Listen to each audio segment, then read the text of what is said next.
muita alegria. Eu quero apresentar pastor Lauri Vilar, que está conosco, nosso mestre, nosso amigo, posso assim te chamar, pastor. É um prazer muito grande em recebê-lo nesta noite. E ele se faz acompanhar do pastor Edinardo nesta noite. E neste momento nós vamos estar passando a palavra ao pastor Lauri, que ele estará fazendo aquilo que Deus tem colocado no seu coração. Eu quero perguntar à igreja se quer receber pastor Lauri e pastor Edinardo com muito prazer. Fica de pé, em nome de Jesus, e diga aquele amém, bem caloroso que só vocês sabem dar. Ele é bem-vindo em nome de Jesus, digamos amém. Temos um diácono também, faz assim, irmãos. Muito obrigado, querido, muito obrigado. Deus te abençoe no poderoso nome de Jesus.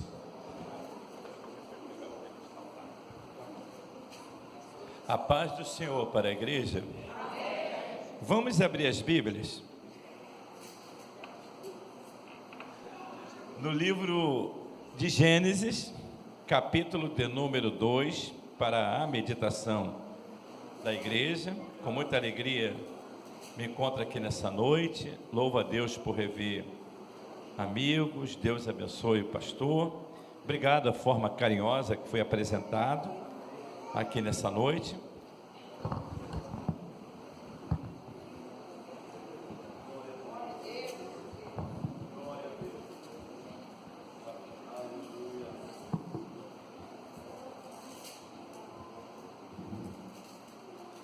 Acharam? Gênesis 2 é o tema da programação de vocês, da igreja, aliás, é sobre família, e nós vamos tratar dessas verdades aqui hoje. Versículo 14, glória a Deus.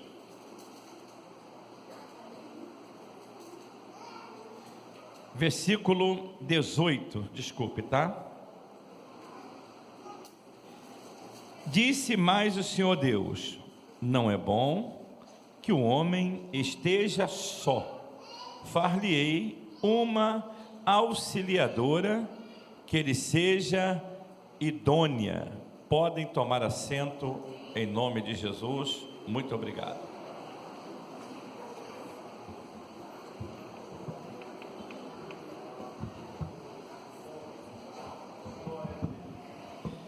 Glória a Deus. Meus amados, estarei pregando sobre a família superando os limites. Eu quero parabenizá-los pelo evento, pela programação. São várias quartas-feiras, pastores, obreiros, irmãos, trabalhando essa ideia aqui sobre família.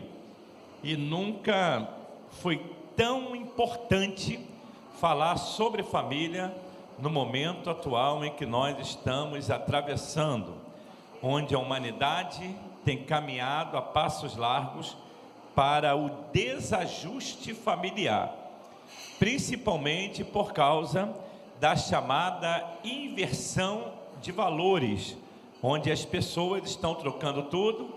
Aquilo que é errado parece que está certo, o que está certo parece que está errado. E a nossa sociedade, infelizmente, ela tem aplaudido exatamente isso, a inversão de valores. Eu sou de uma época que a maioria dos preletores, pastores, ensinadores pregavam dizendo que a família é a célula máter da sociedade, é a célula mãe da sociedade. Mas parece que isso aí já não cabe mais em nosso meio. Essa palavra já entrou em desuso. A palavra desuso quer dizer falta de uso, e com isso a família está sendo esfacelada. A verdade é essa mesmo. E nós deparamos hoje com uma igreja, com um campo que se preocupa em estabelecer a família de uma forma maravilhosa. O texto que eu escolhi aqui nessa noite é um texto que fala logo depois da criação de tudo. Deus, ele forma o homem do pó da terra e percebe que o homem, com tudo que ele tinha, que é o mais essencial, que é a presença de Deus, a Bíblia diz que pela viração do dia, Deus vinha estar com o homem lá no Jardim do Éden. Havia ali aquela frase que a maioria dos pregadores usam, aquela koinonia, aquela comunhão de Deus com o homem com Deus. Mas com tudo isso, com toda a sabedoria que Deus deu ao homem, para que o homem vivesse em paz no Jardim do Éden, eternamente, eu costumo falar, pastor, que Deus não fez o homem para viver 969 anos como viveu Matusalém. Deus não fez o homem para viver 962 anos como viveu Jared. Deus não fez o homem para viver 950 anos como viveu Noé, ou 930 como viveu Adão.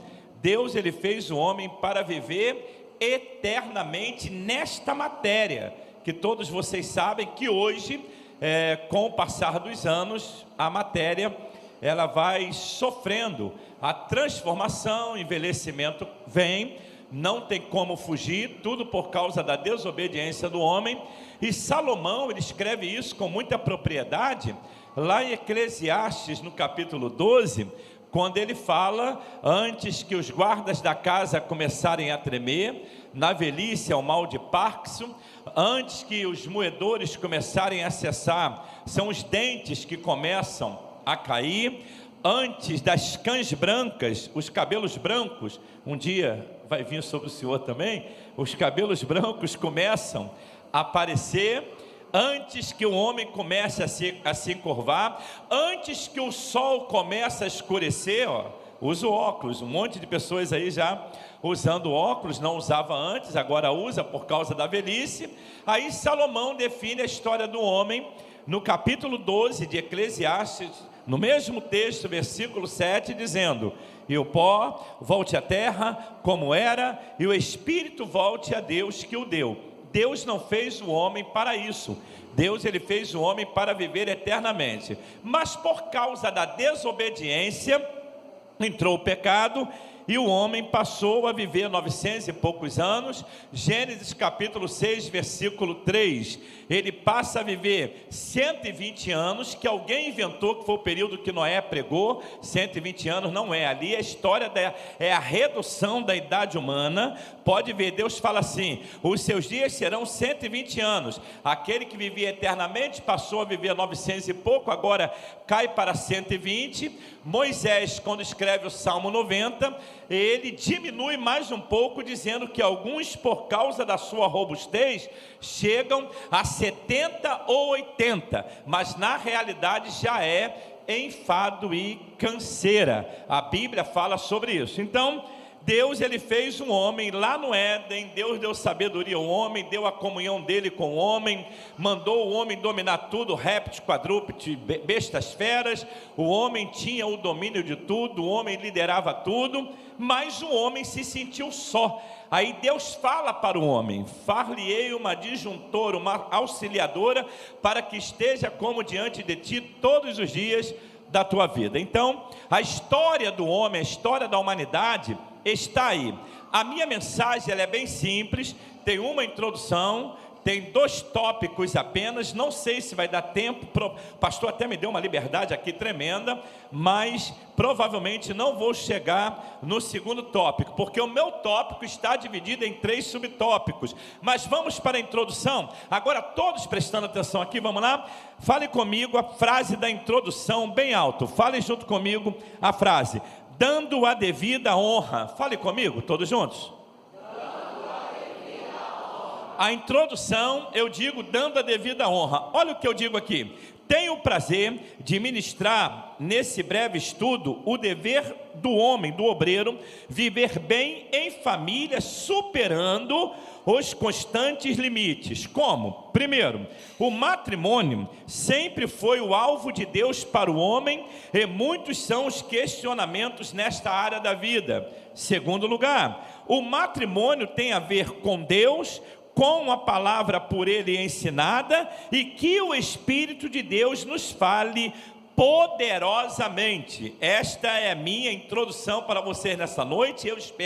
Eu peço, eu clamo aqui que o Espírito Santo de Deus nos fale poderosamente, ainda que vocês vão ter várias quartas-feiras para ouvir bastante sobre família. Eu já digo aos irmãos aqui, já de antemão, é pouco se pregar até o final do ano sobre família, é pouco, o ano que vem, o ano inteiro sobre família, pouco também, porque não esgota, não tem fim, é algo que sempre nós vamos precisar estar falando sobre família. Jesus, quando viu o desajuste da família, há 2000 anos atrás, ele falou em Lucas capítulo 12, 52, que numa casa teriam 5 pessoas, pais contra filhos, filhos contra pais e irmãos contra irmãos, ele vendo o desajuste na família. Mas a família, quando ela é bem doutrinada, bem ensinada, ela leva a juventude a uma nova tomada de posição, ou a uma tomada de posição diferenciada. Por exemplo, quando Paulo ele trata de um jovem líder, um jovem obreiro, um jovem dirigente de igreja com aproximadamente 30 anos, por nome Timóteo, Paulo, quando vai tratar das anomalias de Timóteo, ele escreve a segunda carta a Timóteo, capítulo 2, versículos 3 e 4, 5, dizendo assim: dou graças a Deus, a quem desde os meus antepassados sirvo, com uma consciência pura, de que sem cessar faço memória de ti em minhas orações noite e dia, lembrando-me de tuas lágrimas para me encher de gozo, da fé não fingida que há em ti, o qual habitou primeiro em tua avó Lóide, em tua mãe Eunice, e estou certo que também habita em ti. Ele citou a avó Lóide, que ensinou a mãe Eunice que ensinou a Timóteo.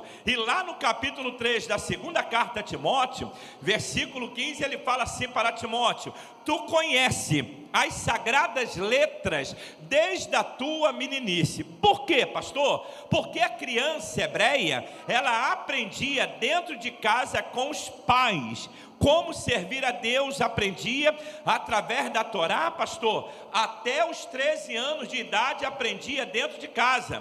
Depois eles saíam para aprender com os rabinos na sinagoga. Por isso Salomão escreveu Provérbios capítulo 22, versículo 6, Bíblia NVI, nova versão internacional, diz assim: educa o menino no caminho que deve andar, para quando envelhecer não venha desviar-se dele. A Bíblia fala educa, a NVI fala educa. Por que educa? Porque vem a ideia de pedagogo, de pedagogia, e os nossos primeiros pedagogos são os nossos pais. Nós aprendemos o caminho do Senhor dentro de casa, não é na escola bíblica dominical. Quando os pais não ensinam os filhos em casa, eles dão problema às tias na escola bíblica dominical. São insubmissos, não respeitam ninguém e se perdem mesmo. Agora, quando a criança aprende com os pais em casa,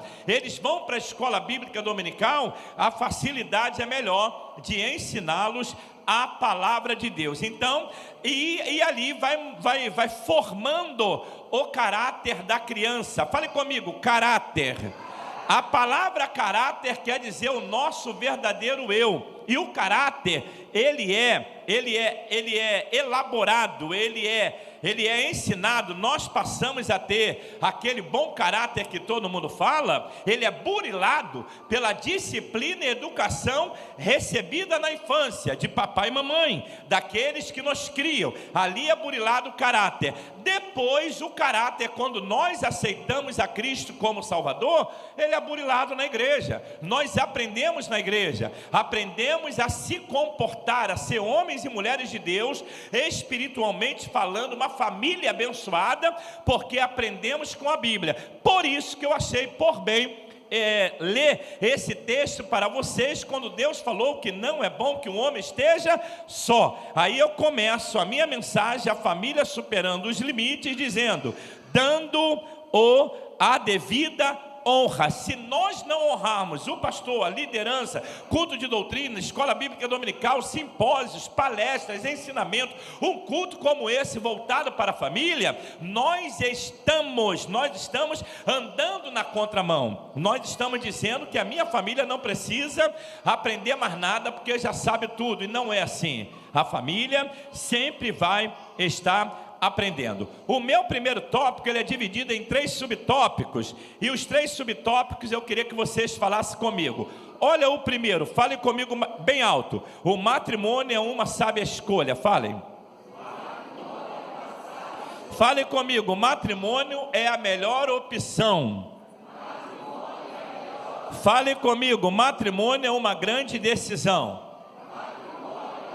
Então, tudo voltado para a família, para o matrimônio. Primeiro, ele é uma sábia escolha. Guardem isso. O matrimônio é uma sábia escolha. Agora, antes de entrar aqui no meu comentário, eu quero deixar bem claro para os irmãos que ele é uma sábia escolha. Quando eu falo que ele é uma sábia escolha, vocês vão aprender aqui que ele é de ordem divina. Primeiro, ele é de ordem divina. O matrimônio é de ordem divina. Preste atenção no que eu vou falar aqui para não ter dúvidas depois. Por exemplo, a união desse personagem aqui com esse personagem não quer dizer que é de ordem divina. A palavra em si, casamento, matrimônio, é uma sábia escolha, é de ordem divina. Agora, a união de A com B, aí, meu irmão, é outra história. Como, por exemplo, eu tenho na minha família pessoas que não são crentes e são casadas há 60 anos, nunca se separaram. Como explicar isso? Porque o casamento, ele é de ordem divina, independe da pessoa ser evangélica ou não. Tem pessoas aqui que se casaram antes de ser crente, estão casados até hoje. Por quê? Porque o casamento, ele é de ordem divina. A união de A com B é outra história. Pastor Lauri, então aquele negócio que teve no culto, alguém profetizou, pode até acontecer. O casamento, ele é de ordem divina. A união de uma pessoa com a outra envolve muitas coisas. Primeiro, o namoro. Segundo, que eu vou tratar, se der tempo, isso aqui ainda hoje. Primeiro, o namoro. Segundo, o noivado. E em terceiro, o casamento. No namoro se conhecem para chegar ao noivado. No noivado se conhecem para chegar a vias de fatos, o casamento, para que lá na frente, com 2, 3 meses, 1 ano, 2 anos, não venha o divórcio, a separação. Então, o namoro é uma preparação para o noivado é uma preparação para o casamento. Pastor, e aquela direção divina? Deus falou, Deus orientou. Eu costumo dizer, por ele ser de ordem divina, Deus orienta, Deus mostra, Deus fala, Deus ele traz. Esse casamento aqui, o primeiro casamento da Bíblia, se vocês olharem, Deus ele forma a mulher da costela do homem e traz Adão. A Bíblia fala sobre isso. Adão não saiu por aí procurando esposa, ele nem sabia o que era isso. Foi Deus que estabeleceu o matrimônio. Mas tem um outro exemplo na Bíblia que eu acho lindo. Quando Abraão fica viúvo, Sara morre, houve um vazio na casa dele muito grande, porque Sara, ela era o esteio da família naquele contexto feminino. Ela morreu, e Abraão percebeu que Isaac estava muito abatido com a falta da mãe. Sabe o que Abraão faz? Ele chama o seu servo, lê em casa depois o texto, Gênesis capítulo 24, ele chama o servo e manda o servo ir buscar uma noiva para Isaac, para ter aquela figura feminina dentro de casa de novo. Abraão precisava disso para tratar de Isaac. E aí, pastor, quando o servo de Abraão, orientado por Abraão para ir buscar uma noiva para Isaac, é uma das orações mais lindas da Bíblia. Olha como ele ora. Gênesis 24, versículo 12, ele ora assim: ó Deus de Abraão. Ele fala Deus de Abraão, porque ele confiava no Deus do seu Senhor. Ele via o quanto Abraão tinha um testemunho extraordinário. Aí ele ora, Deus de Abraão. Ele estava para sair, para buscar a noiva, mas ele não poderia buscar uma noiva de qualquer maneira, de qualquer jeito, porque para o casamento tem que ser o melhor, e o melhor é direcionado por Deus. Vocês concordam? Digo aleluia. O melhor tem que ser direcionado por Deus. Olha a oração dele: Deus de Abraão, dá-me hoje um bom encontro. Que coisa linda, ele pede um bom encontro. Aí Deus fala para ele: tu vais sair, tu vais andar, e ele andou ali mais de 3 dias, tu vais andar, lá na frente tu vai encontrar uma moça, tu vai parar num poço, vai vir uma moça com um cântaro, você vai pedir água àquela moça para beber, ela vai dar água para você e vai oferecer para os teus animais. É essa moça. Aí ele sai exatamente no lugar em que Deus falou e que Deus determinou. A Bíblia diz que vem Rebeca. Olha que coisa maravilhosa. Rebeca vem com um cântaro, ele pede água, ela dá água para ele e oferece água também para os seus animais. Você pode glorificar o nome de Jesus? Você pode adorar o nome de Jesus? Fale junto comigo. Deus, falem, Deus interfere no casamento. Deus interfere no casamento. Deus interfere no casamento, mas de uma forma maravilhosa. Então o matrimônio, ele é uma sábia escolha. Por isso que Deus falou, não é bom que o homem esteja só. Olha o meu breve comentário. Quem sabe nessa hora você esteja dizendo: como e por que o matrimônio é uma sábia escolha, visto que a minha família não esteja vivendo num momento tão bom? Eu divido isso em 2 partes. A primeira, e subdivido. A primeira eu digo assim: todo obreiro, todo homem precisa viver o matrimônio como uma sábia escolha. Ele é, sem sombra de dúvida, uma instituição. Aí eu queria que vocês me ajudassem, tá? Ele é uma instituição. Fale comigo, divina. Fale comigo, legal. Fale comigo, social. O casamento, em primeiro lugar, pastor, ele é uma instituição divina. Sabe por quê? Foi Deus que instituiu o matrimônio. Ele que viu e disse: não é bom que um homem esteja só. O que eu li aqui hoje: far-lhe-ei uma auxiliadora, uma disjuntora. Não vou tomar meu tempo aqui e falar que tirou da costela, não tirou do pé, para não ser pisada, da cabeça, para não mandar. Isso daí já tem muita gente que fala. Eu não quero perder tempo falando sobre isso. Deus colocou uma auxiliadora. Auxiliador é como igual, é estar junto, é aquele 50% no esteio da família, na ordem familiar. Ah, pastor, quem manda na minha casa é a mulher, porque eu estou na rua também. Essa conversa já é até enjoada. Eu estou falando aqui de igualdade. A mulher auxiliadora, a mulher que contribui. Ah, já sei, então sou pastor, minha mulher tem que ser pastora. Não, ela tem que ser esposa. Ela vai cuidar do lar, ela vai cuidar da filha. Agora ela pode ter ministério, ela pode cantar bem, ela pode pregar bem, ela pode reger bem, ela pode liderar bem. Quando isso acontece, é louvável, é maravilhoso. Quando eu separo pastores lá na igreja, presbíteros, evangelistas lá na igreja, eu oro por eles. Quem está sendo separado são eles. Às vezes, quando Deus manda assim, eu sinto a direção, chamo até a esposa à frente, para não ficar na cabeça que a mulher é obrigada agora, porque o personagem foi separado da pastor, ela tem que mudar tudo na vida dela e ser pastora também. Às vezes ela não quer isso, ela não tem esse comprometimento. Ela prega bem, ela lidera bem, ela rege bem, como o dom de Deus, chamada espiritual. Deus quis assim. Agora, o casamento não é para ter uma mulher igual o pastor, uma mulher igual o evangelista ou presbítero dentro de casa, não, meu irmão. O casamento é para ter uma auxiliadora, uma esposa que cuide do marido, uma esposa que cuide da família, uma esposa que o marido esteja tranquilo. Não é como lá em Provérbios, a mulher rixosa que é comparada como uma goteira no quarto de dormir. Não é isso. É como Provérbios 31, é como a mulher virtuosa, é como a mulher sábia, como a mulher que edifica a sua casa, que não come o pão da preguiça, uma mulher que ajuda na manutenção do lar, que cuida dos filhos, uma mulher que trabalha com as suas rendas para ajudar o marido e vai por aí afora. Isso é o papel da esposa. Esse é o papel da esposa. Agora, se ela pregar bem, se ela cantar bem, se ela reger bem, se ela liderar bem, e o marido for o dirigente da igreja, for um obreiro com funções na igreja, vai ajudar muito, mas ela não é obrigada a isso. Isso é chamada divina. Quem se mete nisso é Deus. Eu costumo dizer que quem prepara, quem coloca o homem e a mulher onde quer, é Jesus de Nazaré, e Ele está conosco aqui nessa noite. Você pode adorar ao Senhor?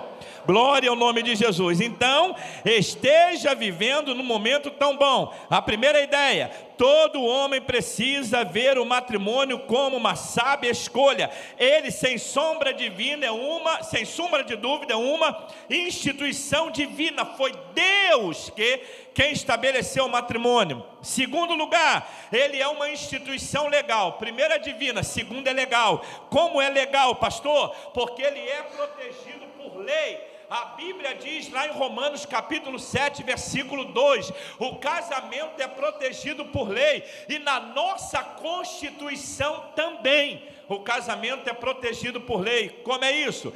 O cônjuge, eles chegam aqui à frente para receber a oração do pastor, a ser oficializado o matrimônio de ordem espiritual, mas ele tem que ser reconhecido por lei. Lá no cartório, tem pessoas que se casam de dia no cartório, dias antes no cartório, e depois tem a cerimônia religiosa na igreja.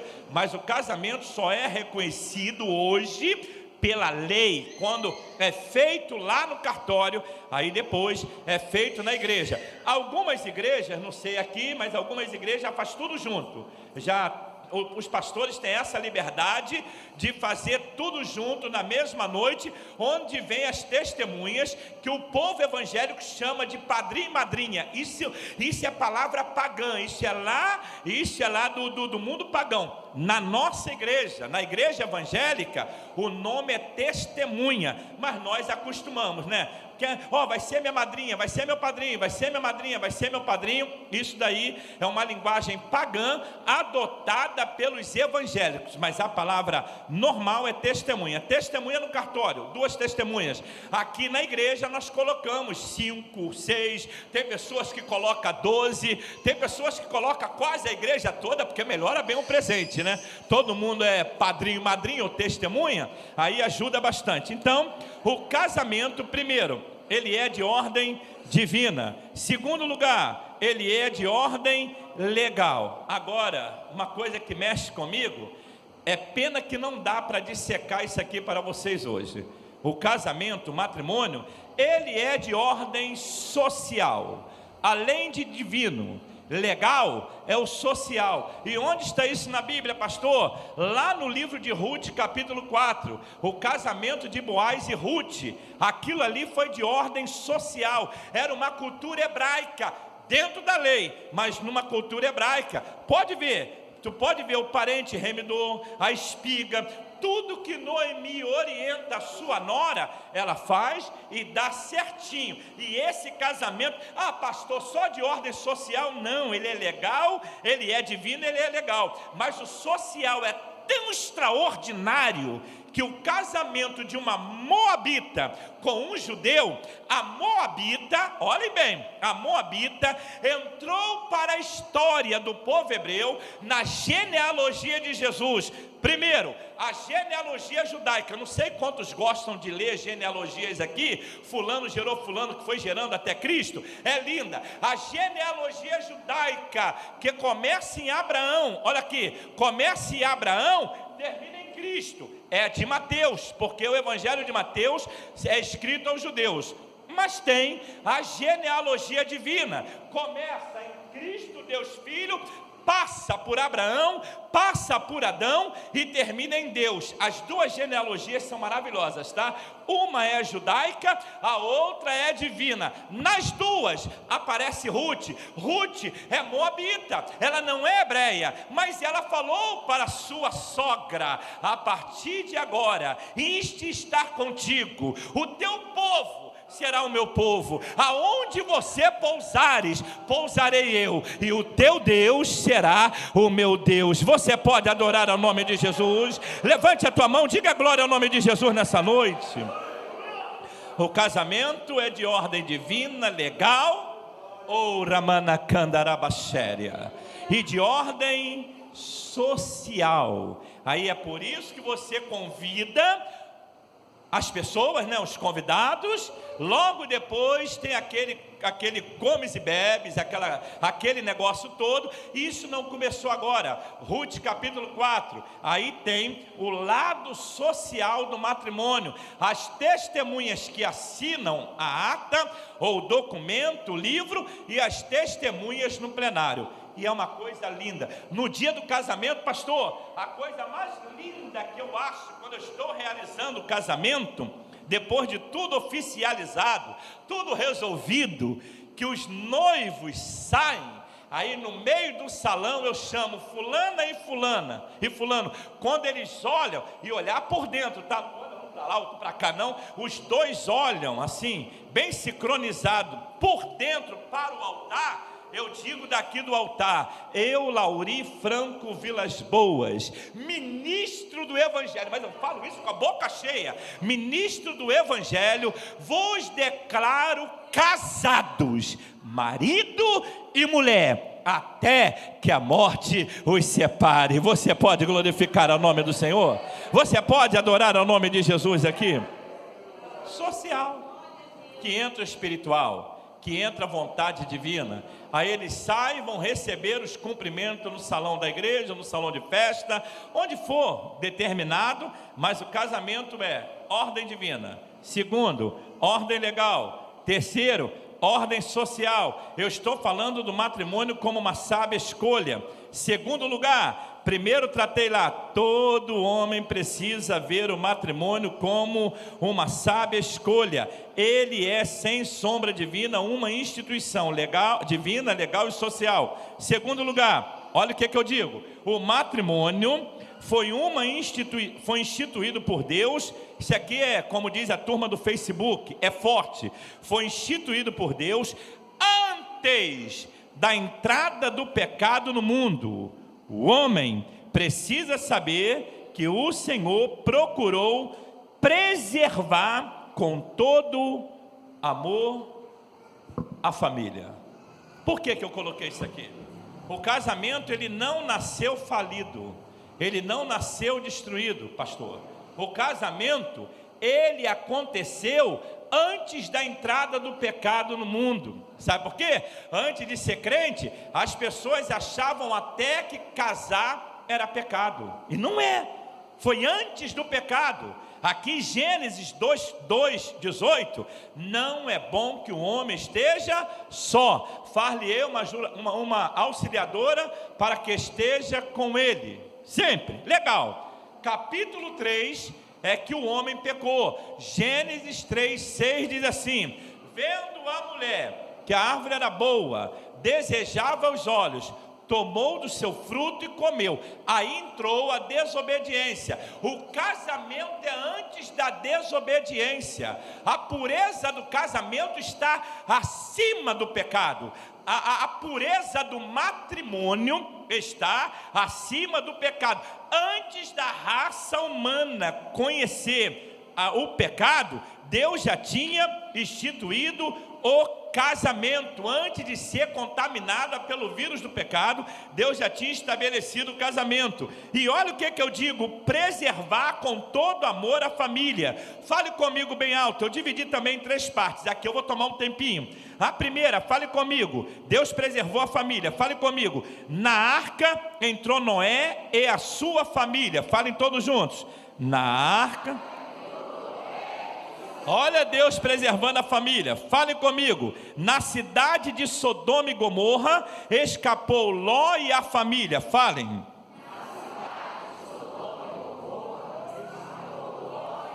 Terceiro lugar, fale comigo. Josué honrou a família dizendo, falem. Eu e a minha casa serviremos ao Senhor. Coisa maravilhosa. Preserva ou não preserva a família? Preserva a família. Na arca só... É que não dá tempo, amados. Isso aqui é para uma escola bíblica de 12 dias, 15 dias, tá? É uma verdade que eu estou falando aqui. Tem que ter tempo. Ele preservou a família na arca. Na arca só entrou Noé e a família. Noé e sua esposa. Cã e sua esposa. Jafé e sua esposa. E o terceiro filho de Noé, Cã, Jafé, e o outro era Sem, e a sua esposa. Os três filhos de Noé. Noé quer dizer repouso. Aí Jesus fala lá em Mateus capítulo 11, 28, vinde a mim todos vós que estáis cansados e oprimidos, e eu encontrarei repouso, ou descanso, para as vossas almas. Deus estava dando repouso para a humanidade lá na arca, mas eles preferiram a prostituição, a imoralidade, a promiscuidade do povo na época do período do dilúvio. Noé, repouso. Cã quer dizer quente. Jafé quer dizer beleza, tipifica Cristo. Sem quer dizer rocha. Rocha vocês já sabem que tipifica Cristo. A rocha inabalável, a pedra de esquina, a pedra de escândalo, a pedra que os edificadores rejeitaram, a pedra de Daniel 2, a pedra sem mão. Tudo isso tipifica, tudo isso lembra de Cristo. Então, estavam os quatro com as quatro esposas. A ordem de Deus era que entrasse a família na arca. Mas se vocês lerem Gênesis capítulo 6, a imoralidade tinha tomado o mundo, a promiscuidade, a prostituição tinha tomado o mundo. Como? Vou falar algo aqui que pregadores não gostam de falar, e senadores não gostam de falar, muitas dúvidas entram, ainda tem um monte de pessoas, por causa do texto que eu vou falar aqui, ainda ensinam bobagem. Por que que o mundo estava numa situação precária, pecaminosa? Sabe por quê? A Bíblia diz que os filhos de Deus coabitaram com as filhas da terra. Aí sai um bando de pessoas que não lê Bíblia por aí, dizendo que os anjos desceram do céu e tiveram relação sexual com as mulheres aqui na terra, e afirmam, e defendem. São pessoas... Glória a Deus, está sendo bem filmado. São pessoas que não conhecem Bíblia. Os filhos de Deus aí não são os filhos de Deus de Jó capítulo 1. Os filhos de Deus aí são descendentes de Sete. Quem é Sete, pastor Lauri? Sete na Bíblia, sabe quem é? A Bíblia mostra que Deus deu 2 filhos ao primeiro casal lá no Jardim do Éden, Caim e Abel.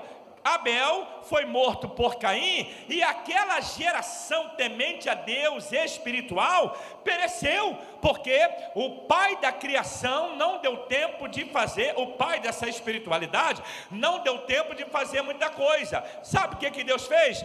Deu a Adão e Eva um terceiro filho, e esse terceiro filho por nome Sete. Aí tu abre a Bíblia em Gênesis capítulo 4, versículo 26, pastor, e descobre que de Sete nasceu Enos, que já é neto de Adão. De Sete nasceu Enos. Sabe o que diz o texto? Daí começou a invocar o nome do Senhor. Cadê o glória ao nome de Jesus aqui? Aleluia! Começaram logo aí eu vou usar a palavra raça, me perdoe, tá? Mas uma raça de crentes abençoados a invadir a terra, a crescer na terra. A espiritualidade voltou, a graça de Deus voltou. Que coisa maravilhosa! Começaram a invocar o nome do Senhor. Nessa mesma genealogia, pastor, nasceu um homem por nome Enoque. Gênesis capítulo 5, 24 e 26. A Bíblia diz que ele andou 300 anos com Deus. A terra não viu mais, porque Deus para si o tomou.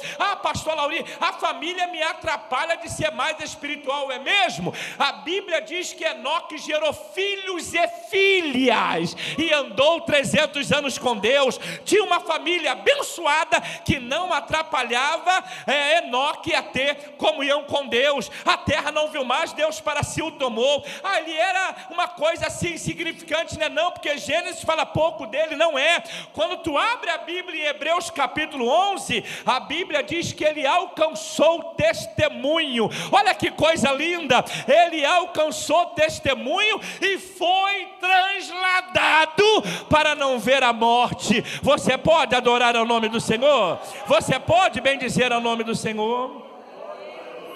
Essa geração, os filhos de Deus, infelizmente, coabitaram. Aí entra filhos de Deus com as filhas da terra, com as descendentes de Caim. Houve ali a união, o casamento deles, a união deles. Infelizmente pereceram. A promiscuidade, o pecado tomou o mundo, tomou o mundo da época. Aí Deus olha lá de cima e diz: o homem é carne, os seus dias serão 120 anos, vou acabar com tudo. Mas não podia acabar com tudo, porque descendente de Sete, de Enos, além de Enoque, nasceu um homem que a Bíblia diz, Gênesis capítulo 6, versículo 9, olha para cá, era reto, era justo e temente a Deus. 3 qualidades: reto, justo e temente a Deus. Gênesis 6, 9, o nome dele é Noé, que quer dizer repouso. Não posso acabar com todo mundo, tem um justo ali, tem um homem de Deus ali, não dá para acabar com todo mundo. Aí a Bíblia mostra que ele, Noé,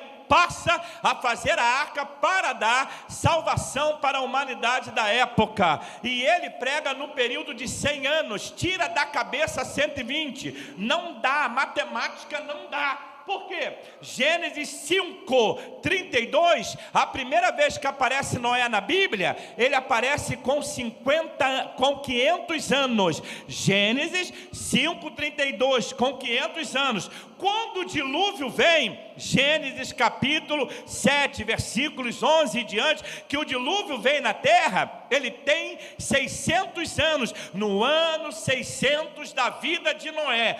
Ora, se ele aparece com 500 e o dilúvio vem, ele tem 600, aproximadamente 100 anos ele pregou que o dilúvio viria. O dilúvio vem, o dilúvio vem. O que é dilúvio? Não sei, mas vem o dilúvio. Ah, não sabe não? Só Noé que sabe o que é dilúvio. Aí Noé, dilúvio é que vai cair água lá de cima e vai acabar com a terra. Peraí, Noé, tu é doido, um negócio desse? Água lá de cima? Ninguém sabia o que era isso. Por quê, pastor Lauri? Gênesis capítulo 2, a Bíblia diz no versículo 5, que um vapor subia da terra e regava toda a face da terra. Segundo os eruditos, eu também creio assim, ainda não tinha, porque a Bíblia diz assim, porque o Senhor não havia ainda mandado chuva sobre a terra. Eles não sabiam o que era chuva. Ah, é, pastor, por isso que eles não creram. É o primeiro passo. É igual hoje, alguém aqui já viu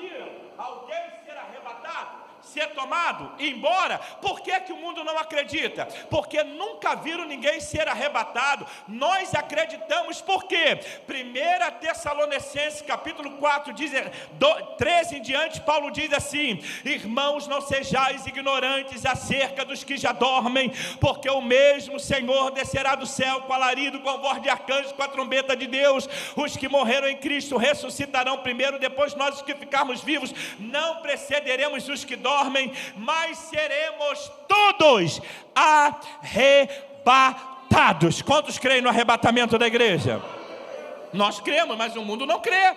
Esse é o primeiro passo. Nunca viram chuva. Um vapor subia, porque o Senhor ainda não havia mandado chuva sobre a terra. Primeiro passo. Segundo passo, aí é Novo Testamento. A Bíblia diz em 2 Coríntios 4:4, o Deus deste século, Deus com D minúsculo, o Deus desse século cegou o entendimento dos incrédulos, para que a luz do Evangelho não resplandeça sobre ele. Aí o camarada cri-cri, debatedor do nada, sem fundamento, vai falar: pastor, mas na época não tinha evangelho. Não tinha? A palavra evangelho quer dizer boas novas, quer dizer boas notícias. Noé era pregoeiro da verdade, ele pregava boas novas, e eles não quiseram por causa do pecado mesmo. E aí, pastor, a arca foi feita do tamanho da população da época, 150 metros de comprimento aproximadamente, porque eram 300 côvados, e mais a largura de 75 metros, só que a Bíblia diz: primeiro andar, segundo andar e terceiro andar, multiplica tudo isso, dá 450 metros, dava para toda a população da época, mas os homens não quiseram. Quando os homens não quiseram, aí Deus fala para Noé assim: rapaz, eu estou usando as minhas palavras, tá?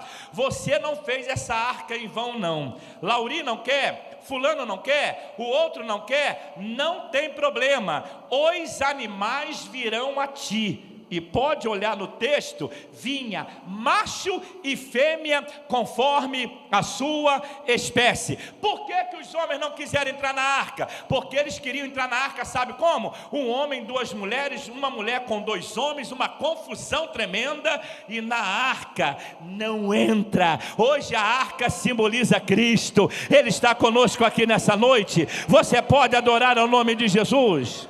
Na arca, fale comigo, na arca é macho e fêmea. Família, meu irmão. Como um camarada com duas mulheres vai querer morar no céu? Me perdoa, essa saiu sem querer, tá? Saiu sem querer mesmo. Não dá. Nós estamos falando, foi sem querer. Nós estamos falando, pastor, para a família. E foi assim na arca. Entrou Noé e sua esposa, Cã e sua esposa, Jafé e sua esposa, Sem e a sua esposa. 8 almas na arca. E pode ver, quando Noé sai da arca, depois de muito tempo, não dá para mostrar detalhes a vocês aqui, ainda que detalhes é coisa de Roberto Carlos, não dá para mostrar a vocês aqui os pormenores do texto, mas Noé, pastor, fica dentro da arca. É que todo mundo só fala 40 dias e 40 noites, irmãos. 40 dias e 40 noites foram de tempestades. Lê o capítulo 8 de Gênesis, lê que Noé entrou no capítulo 7. Olha, a Bíblia diz assim, ó: no ano 600, marque, no ano 600 do mês segundo, aos 17 dias do mês, Noé entrou na arca, o dilúvio veio. Lá em Gênesis capítulo 8, no ano 601, não são 40 dias, no ano 601 do mês segundo, o mesmo mês, um ano diferente, mas o mesmo mês, aos 27 dias do mês, foi a hora que Noé saiu da arca. Ele entra, vamos usar o nosso calendário aqui, tá? Não tem nada a ver com o calendário da época, mas vamos lá. No ano 600, no mês de fevereiro, do dia 17, entraram na arca. No ano 601, no mês de fevereiro, no dia 27, saíram da arca. 1 ano e 10 dias dentro da arca. Pode ler o texto, 40 dias direto, depois mais 150, a água tomando tudo. Amados, a água ela subiu tanto que ela passou 7 côvados acima do maior monte, aproximadamente 15 metros acima do maior monte. Uma discussão que as pessoas discutem é se o dilúvio foi mundial ou foi apenas local. Na minha opinião, geral, tá? A água subiu porque acima do maior monte sabe qual é? É o monte Everest, 8.844 metros de altura. Imagine a água 15 metros acima. Então a água tomou tudo, não deu para sobreviver ninguém, mesmo que fosse local, não sobreviveu ninguém. A água tomou tudo. E aí, pastor Lauri, a água foi minguando durante muito tempo, 1 ano e 10 dias. Quando Noé sai da arca, ele não sai um crente de qualquer maneira, não. Ele não sai um crente agora mais frio, não. Ficou sem culto, ficou sem ver pessoas, e de repente a vida espiritual abalou por causa do dilúvio, por causa das mortes. O homem de Deus, que é justo, reto, temente temente a Deus, meu irmão, não se abala com as coisas aí de fora, não. Pode ler Gênesis capítulo 8, versículo 20. Noé, a primeira coisa que ele faz ao sair da arca é edificar um altar. E a primeira vez que aparece altar na Bíblia, quem edificou foi Noé com a sua família. Você pode glorificar ao nome de Jesus? Levante a tua mão, diga glória ao nome de Jesus de Nazaré. Foi só uma palhinha sobre Noé, tá? Numa outra oportunidade, pastor, tá bom? Numa outra. Então, já estou me convidando. Que vergonha. Mas uma palhinha sobre Noé. Olhem bem, hein? Estou falando aí, primeiro, na arca entrou Noé e a sua família. Mas vocês falaram comigo bem alto. Em Sodoma escapou Ló e a sua família. Já estudaram sobre Ló?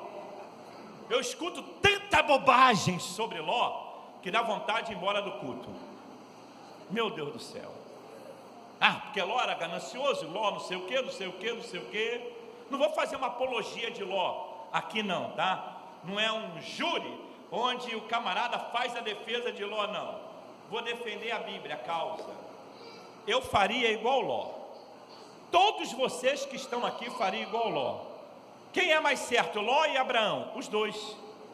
Lê o texto de Gênesis capítulo 13. O gado dos dois cresceram muito. Ló acompanha Abraão. Se tem alguém culpado, seria Abraão. Não estou botando culpa, não. Por quê? O que Deus falou para Abraão? Sai da tua terra, dentre a tua... Para que ele levou o sobrinho? É só para pensar. Não vamos aqui discutir isso hoje, não. Ele levou o sobrinho. Sai da tua... Sobrinho é parente. É ou não é? É filho do meu irmão, da minha irmã, ou da minha cunhada, que tem que ser com o meu irmão ou com a minha irmã. É parente. Sobrinho. Ele leva o sobrinho. Graças a Deus por isso. Do jeito que Deus prometeu para ele, em ti serão benditas todas as famílias da terra. Por que a dele não? Se as outras seriam, por que tem um povo judeu até hoje? Por causa de Abraão. Deus abençoa todas as famílias da terra, é de Abraão. Não. Primeiro Deus queria abençoar a família de Abraão, irmãos. Ló vai com ele e cresce também. A Bíblia diz que cresceram o gado de Ló, ao ponto, sabe de quê? De até não ter espaço para os dois. Não dava, porque os pastores de Ló e Abraão, tem crente que fala que os dois brigaram. Não, os pastores têm que ler mais Bíblia, olhar o texto. Os pastores de Ló e Abraão brigaram. Aí Abraão olha e falou assim: nós somos da mesma família, e não é correta essa briga entre família. Fale comigo, a família não pode brigar. Fale, a família. É isso aí, o culto é para isso. Eu sei que tem os desajustes familiares, mas irmãos, teve uma pequena discussão, daqui a pouco, olho no olho, abraça, beija, somos da mesma família, é assim que funciona. Ele falou: vamos fazer o seguinte, não tem nada de errado aí. Se tu escolheres a direita, eu vou para a esquerda. Se escolheres a esquerda, eu vou para a direita. Legal, me deu a oportunidade. Eu tenho gado, deixa eu usar uma gíria dos meninos lá da igreja. Um diácono que tem lá por nome João, eles usam essas gírias, tá? Tinha gado a balde. Olha só, tinha gado a balde. O camarada, ele olha para Sodoma. Sabe o que diz o texto em Gênesis 13? Era como o jardim bem regado. Era como o jardim do Senhor. Meu irmão, eu tenho gado, pastor. Naquela época não tinha essa... Como é que é essas coisas que dá para gato, cachorro, como é que é o nome? Alfarroba, mas gato, cachorro é ração. Não tinha ração, não. Era o jardim bem regado. Ele olha, jardim bem regado, era isso tudo. Ele mandou escolher, qual o problema? Ele escolhe aquele local por causa do gado dele. Só que Ló não sabia que aquela terra estava marcada pelo juízo de Deus. Abraão também não fez de maldade, ele mandou escolher. O futuro pertence a Deus. Ele vai embora. Lê o texto. Siló, é isso que todo mundo prega. Ali está um pastor que é aluno do nosso curso teológico, lá na nossa igreja, servo de Deus abençoado, queria vir aqui hoje. Pastor, vou falar para o senhor, olha que coisa linda. Quando ele vai para lá, lê em casa, Gênesis capítulo 13, versículo 11. Sabe o que diz ali, pastor? Ló foi armando tenda até Sodoma. Ele foi armando o que mesmo? Tendas. Ele morava em tenda. Ele foi armando tenda até chegar em Sodoma e Gomorra. Tenda é uma coisa, a casa que você mora, o apartamento que você mora, a mansão que você mora é outra história. Ele foi armando tenda, ele morava em tenda até Sodoma e Gomorra. Aí ele desaparece no texto. Aparece no capítulo 18 Abraão orando por ele, intercedendo sobre o justo da cidade, que Deus iria destruir Sodoma e Gomorra. E Ló, pastor, aparece lá no capítulo 19. Sabe aonde, pastor? Vou falar só para o senhor aqui nessa noite.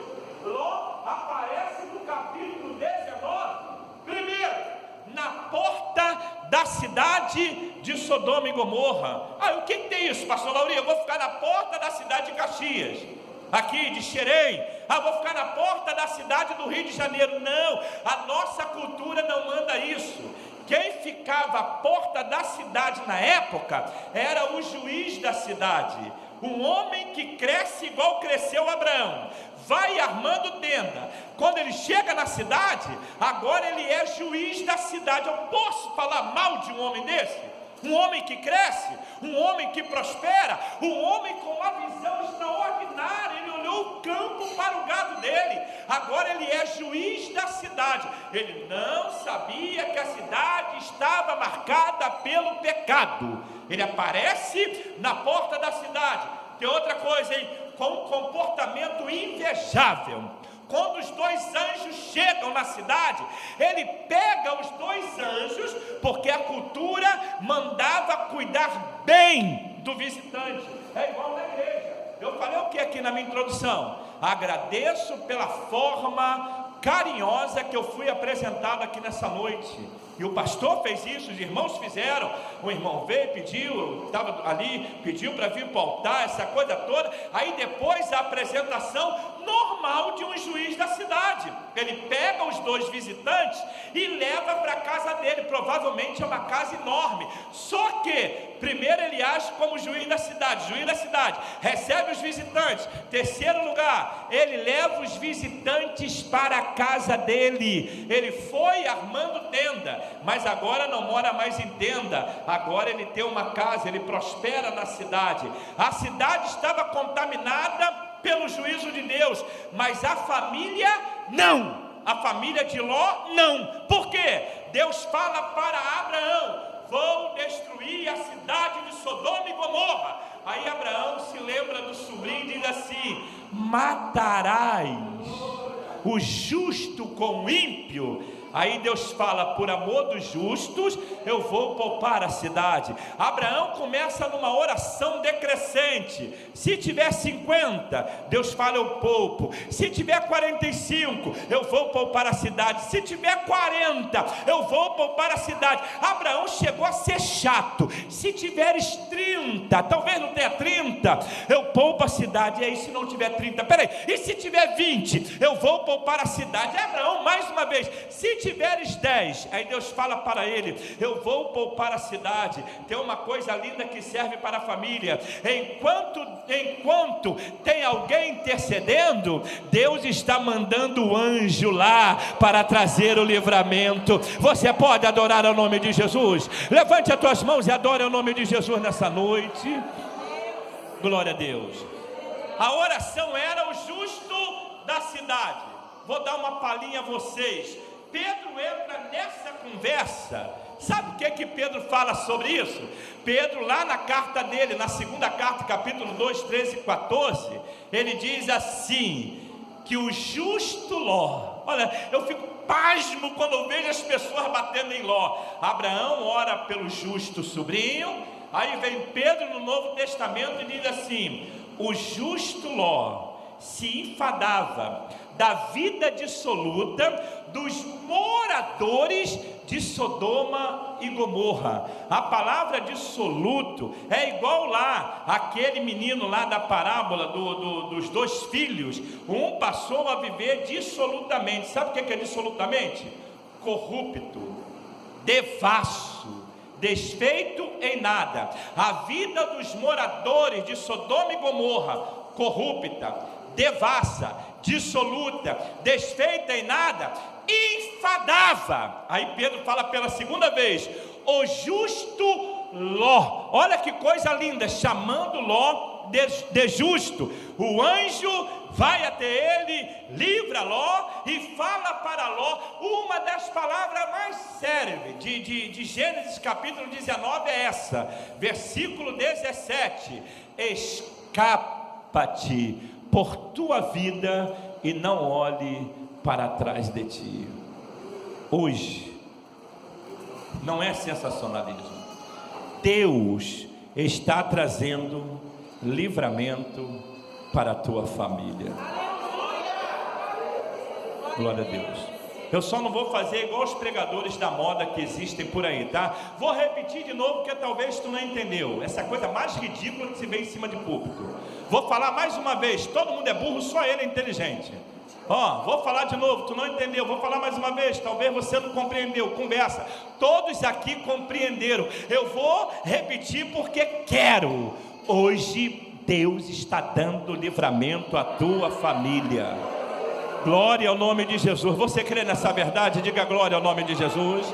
Levante a tua mão, diga glória ao nome do Senhor. Levante as tuas mãos e diga glória ao nome de Jesus.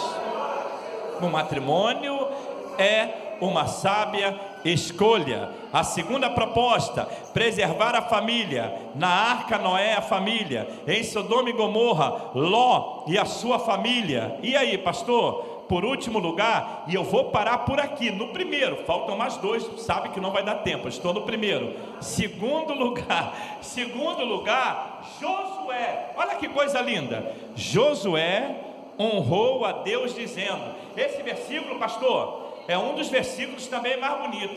Eu vejo tantas pessoas falando assim, eu e a minha casa serviremos ao Senhor. Eu vou dar uma palhinha para vocês que não é tão simples como se fala. Não é tão simples.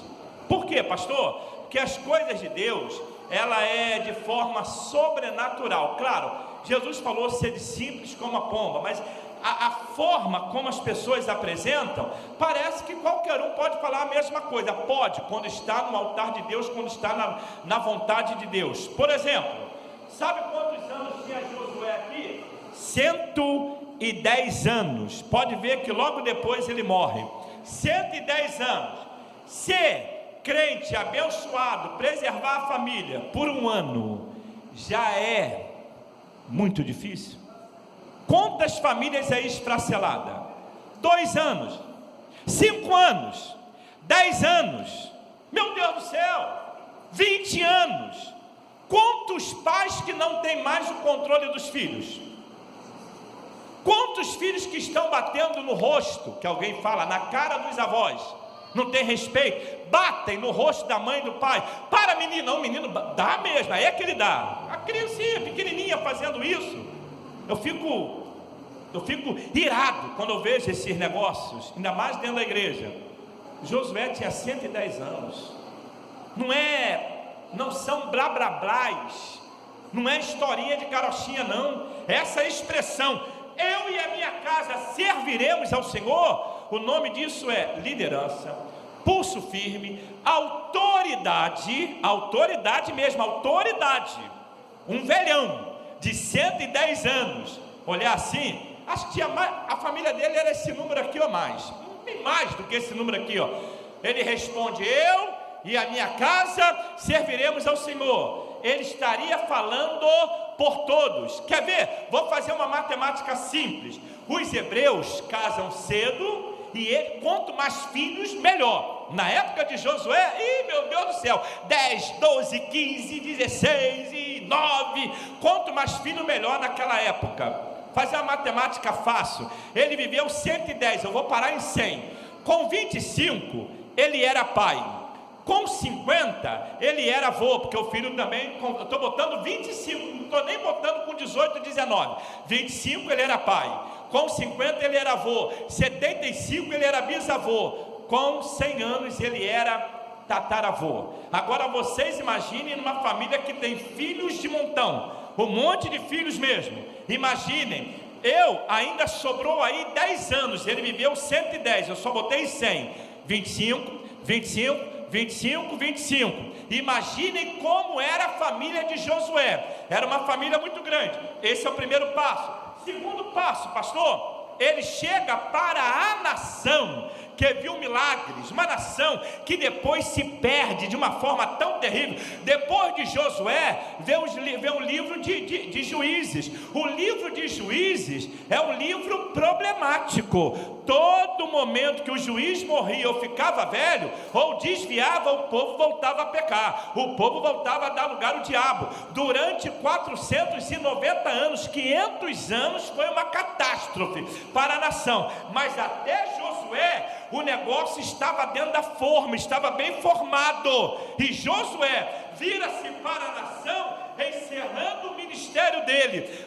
Vê se vocês veem algum pastor fazendo isso. Ele diz assim para a nação inteira, Josué capítulo 24, versículo 15: escolhei hoje a quem sirvais, os deuses dos amorreus, dos gigazeus, dos jebuseus, os deuses que serviram os vossos pais da lei do caminho. Vocês podem retornar, pode todo mundo ir embora. Secretária, prepara aí, carta para todo mundo, pode todo mundo ir embora. Vê se vê algum pastor fazendo isso. Josué fez. Vocês podem retornar para os deuses dos gigazeus, dos jebuseus, dos perizeus, vocês podem retornar, pode todo mundo ir embora. Agora, irmãos, isso daí já é difícil. O mais difícil para mim é um homem de 110 anos falar por toda a família e ser respeitado. Aí ele dá uma pausa e diz com alegria na alma, que é um dos textos mais lindos da Bíblia. Aí ele fala: vocês podem retornar, vocês podem fazer o que quiser, vocês podem não ter critérios. Aí ele para e analisa e solta para o povão esta frase: porém eu, Manachuri Andarabachéria, e a minha casa serviremos ao Senhor. Você pode adorar ao nome de Jesus? Você pode glorificar ao nome de Jesus? Então fale comigo: pode acontecer o que acontecer. Esse carnaval pode ser mais uma desgraça para as famílias. Falem. Mas eu e a minha casa servimos ao Senhor. Cadê o glória ao nome de Jesus? Quantos servem ao Senhor aqui nessa noite? Quantos servem o Senhor aqui nessa noite? Você pode adorar ao nome de Jesus mesmo? Você pode bem dizer ao nome de Jesus nessa noite: eu e a minha casa serviremos ao Senhor. Vocês têm o livre-arbítrio, que é livre direito de escolha, livre direito de escolher. Mas eu e a minha casa, eu estou falando pela minha casa. Tem pessoas que não falam nem por ele mesmo, não consegue falar nem pela esposa. Imagine pelo tataraneto, pelo bisneto, pelo neto, por toda a família. Eu fiz um cálculo aqui rápido, deve dar aí mais ou menos 200 e poucas pessoas. Mas eu e a minha casa serviremos. Não adianta, o diabo não vai botar dúvida, não tem falhas aqui. Eu e a minha casa serviremos ao Senhor. Pastor, a igreja tal está desviando, a outra igreja, o diabo, Satanás, o modismo entrou, a miséria entrou, a contenda entrou, tudo que não presta entrou. Mas a nossa igreja, ela serve ao Senhor. Deus abençoe a todos em nome de Jesus nessa noite. Pode aplaudir ao Senhor, irmãos. Glória a Deus. Glória a Deus. Aguarde um pouquinho, não sai ainda. Não sai ainda. Oh, irmãos, quanta coisa boa nós ouvimos nesta noite. E uma das coisas que me marcou ao ouvir é que porque alguém está intercedendo, Deus tem enviado anjos na tua casa para guardar a tua família. Tem alguém intercedendo. Sabe por que o devorador não destruiu ainda? Porque tem alguém intercedendo pela tua casa. As irmãs cantaram aqui, hora que tem resposta, hora que dá certo. Tem alguém orando pela tua casa. Sabe por que até agora a porta da sepultura está fechada lá? Porque tem alguém orando pela tua casa. E a gente fica preocupado, e às vezes, eu não vou dizer que ficamos mal acostumados numa mensagem que se pula, planta, bananeira, não. Mas o que nós ouvimos aqui hoje, irmãos, é palavra de Deus, é instituição divina. Deus está nesse negócio e a igreja está envolvida em preservar a integridade da família. A integridade da família vai ser preservada em nome de Jesus.